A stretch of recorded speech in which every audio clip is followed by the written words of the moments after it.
Praise the Lord. கிருபையை பற்றி தியானம் பண்ணி வருகிறோம். மீண்டும் கிருபையை தியானிக்கும்படி இன்றைக்கு வந்திருக்கிறோம்.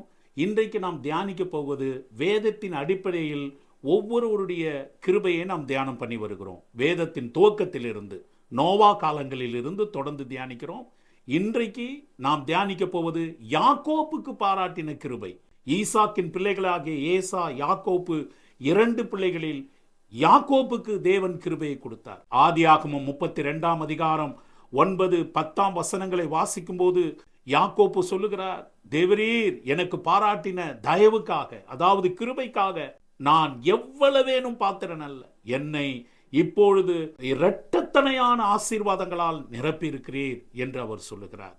என கருமையான தேவனுடைய பிள்ளைகளே, யாக்கோப்புக்கு தேவன் பாராட்டின கிருபை, அவன் ஒன்றும் இல்லாத ஒரு சூழ்நிலையில் அவன் புறப்பட்டு வந்தபோது ஆண்டவர் அவனை இரட்டிப்பாக 2 மடங்கு அவனை ஆசீர்வதித்தார் என்று வேதத்தில் வாசிக்கிறோம். அவனுடைய தாய் மாமனாகிய லாபான் அவனை ஏமாற்ற நினைத்த போது கூட கர்த்தர் அதை மாற்றி அவனுக்கு இரட்டிப்பான பலனை கொடுத்தார். இதை கேட்டுக்கொண்டிருக்கிற கருமையான தேவனுடைய பிள்ளைகளே, இன்றைக்கு யாக்கோப்பின் கிருபையை நீங்கள் பெற்றுக்கொள்ளும் பொழுது உங்களிடத்தில் ஒன்றுமே இல்லை, வெறும் கையோடு கோலும் கையுமாய் நீங்கள் புறப்பட்டு போய் கொண்டிருக்கிறீர்கள். ஆனால் கர்த்தர் உங்களை 2 மடங்கு பலனுடைய பிள்ளைகளாய் உங்களை ஆசீர்வதிக்க போகிறார். ஏமாற்றுகிற இடத்திலும் கர்த்தர் 2 மடங்கு ஆசீர்வாதத்தை உங்களுக்கு தந்து உங்களை ஆண்டவர் வழி நடத்துவார். ஜெபிப்போமா? அன்பின் பரலோக பிதாவே, யாக்கோப்புக்கு பாராட்டின கிருபையை நாங்கள் நினைக்கிறோம். யாக்கோப்பு கோலும் கையுமாய் அந்த யோர்தானை கடந்து வந்தான் என்று வாசிக்கிறோம் அப்பா. ஆனால் அவனுடைய 20 ஆண்டு கால அவனுடைய வாழ்க்கையில் அவனை 2 மடங்கு ஆசீர்வதித்தீர் என்று வேதம் சொல்கிறது.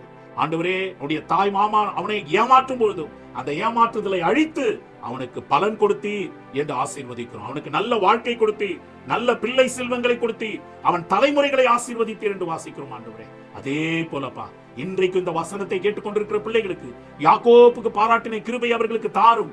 அவர்கள் கோலும் கையுமாய் இருக்கிறார்கள். அவர்களுக்கு வாழ்க்கை இல்லை, அவர்களுடைய வாழ்க்கையிலே துணையாக ஒருவரும் இல்லை.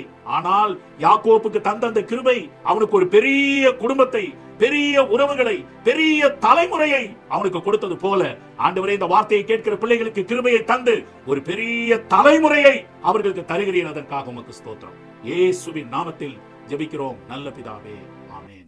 God bless you.